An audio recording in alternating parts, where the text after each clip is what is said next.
Efectivamente, la Biblia es hoy en día pues es un libro que está mucho menos presente en la vida cotidiana de lo que lo estuvo en otro tiempo. Hace unos años había un programa en la radio que se titulaba La Biblia medida de la verdad y tenía 2 horas diarias. De ahí surgieron incluso algunos buenos periodistas. Bueno, eran otros tiempos, es verdad que hoy es menos conocida. Sin embargo, yo creo que no debemos olvidar que la Biblia está en la base de nuestra cultura, ¿no? O sea, pertenece al código cultural, a lo que Harold Bloom ha llamado el canon cultural de Occidente, ¿no? O sea, sin conocer la Biblia es muy difícil ir a un museo, por ejemplo, ¿no? O es muy difícil entender qué es lo que pasa en las calles de España en Semana Santa, o visitar una iglesia y muchas manifestaciones culturales que tienen su raíz en la Biblia, sobre todo en el Nuevo Testamento y en los Evangelios. Efectivamente, estamos en una sociedad que es menos religiosa, menos cristiana, pero eso no significa que la Biblia haya perdido vigencia. Yo creo que es necesario y conveniente un conocimiento de la Biblia para estar en este mundo en el que nosotros vivimos. Los estudios bíblicos en los primeros años del siglo pasado, la primera mitad del siglo pasado, estuvieron muy enfocados al estudio de los textos. O sea, se estudiaban sobre todo los textos. Y uno de los grandes descubrimientos, que en parte se deben a la arqueología, pero también a las ciencias sociales, ha sido justamente el conocer mejor el contexto de esos textos. Y esto es realmente muy importante, ¿no? Porque cuando una conversación la sacamos de contexto, pues realmente podemos tergiversarla con mucha facilidad. Y eso ocurre también con los textos antiguos. Hay que tener en cuenta que la Biblia es un libro muy antiguo, de otra cultura. Entonces, todo lo que podamos hacer por recuperar el contexto de la Biblia, pues nos ayuda mucho a entender bien los textos. En particular, la arqueología. La arqueología te da sobre todo una sensación de concreto.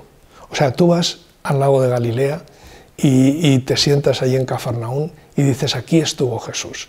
Y vio este lago y empiezas a imaginar, o sea, estimula muchísimo la imaginación y luego ya, claro, con rigor, pues vamos reconstruyendo un poco el ambiente. Entonces yo creo que ha sido una aportación muy grande al estudio de la Biblia. A mí realmente me ha construido el imaginario de la Biblia y sobre todo el Nuevo Testamento, de los Evangelios, esta cercanía o frecuencia con la tierra de Jesús. Pues lo primero fue una sorpresa, o sea, me sorprendió porque pues nunca había pensado yo que pudiera distinguirme con ese nombramiento, esa nominación. Y luego, realmente lo que más me atrae de esta elección o de esta incorporación a la Real Academia de Doctores es el hecho de que es la única institución de este tipo en la que tiene cabida la teología. Hay otras academias que están especializadas en un área, por ejemplo, pues en historia o en ciencias morales, y son muy interesantes porque están muy bien enfocadas. Pero la Academia de Doctores, digamos, tiene 10 secciones y hay de todos los campos del saber.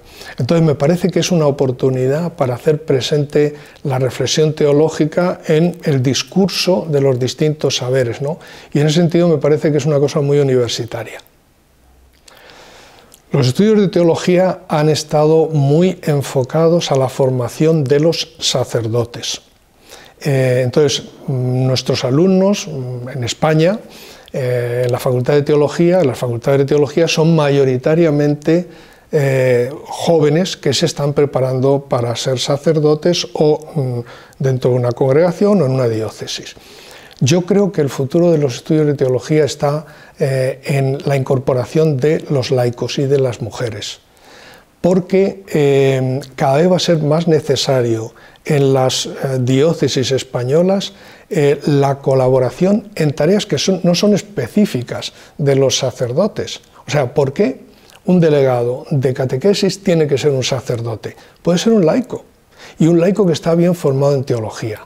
Y yo creo que en España esta es una tarea pendiente, ¿no? En otros países, como por ejemplo en Alemania o incluso en Italia, los laicos están mucho más presentes con responsabilidades reales en la vida de la Iglesia.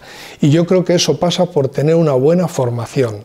Y nuestra universidad en eso puede prestar un gran servicio, no solo la Facultad de Teología, también la Facultad de Derecho Canónico, que forma a muchos laicos para que hagan tareas que no tenemos por qué hacerlas los sacerdotes. Yo le veo ahí un futuro a la Facultad de Teología. La cuestión es saber presentarlo y que sea reconocido. A los alumnos que piensan, que están dándole vueltas a la posibilidad de estudiar teología, yo les diría que piensen, o sea, que reflexionen si verdaderamente la van a estudiar con un espíritu de búsqueda. O sea, la teología no se puede estudiar pasivamente. Bueno, yo creo que casi ningún estudio que sea en cierto modo vocacional, pero especialmente la teología, porque la definición esencial de la teología, la que dio San Anselmo, era fides quoerens intellectum, o sea, la fe que busca comprender. Entonces, ¿qué se requiere para estudiar teología? Bueno, se requiere fe, porque es una reflexión a partir de la fe, o por lo menos tomarse en serio el dato de la fe, y tener el deseo de buscar, quoerens, la búsqueda, la investigación. El estudiante de teología tiene que ser un explorador, que va buscando la coherencia de la fe que cree y que tiene sentido razonable, intellectum, comprensión. O sea, el deseo de buscar el sentido de las verdades de fe.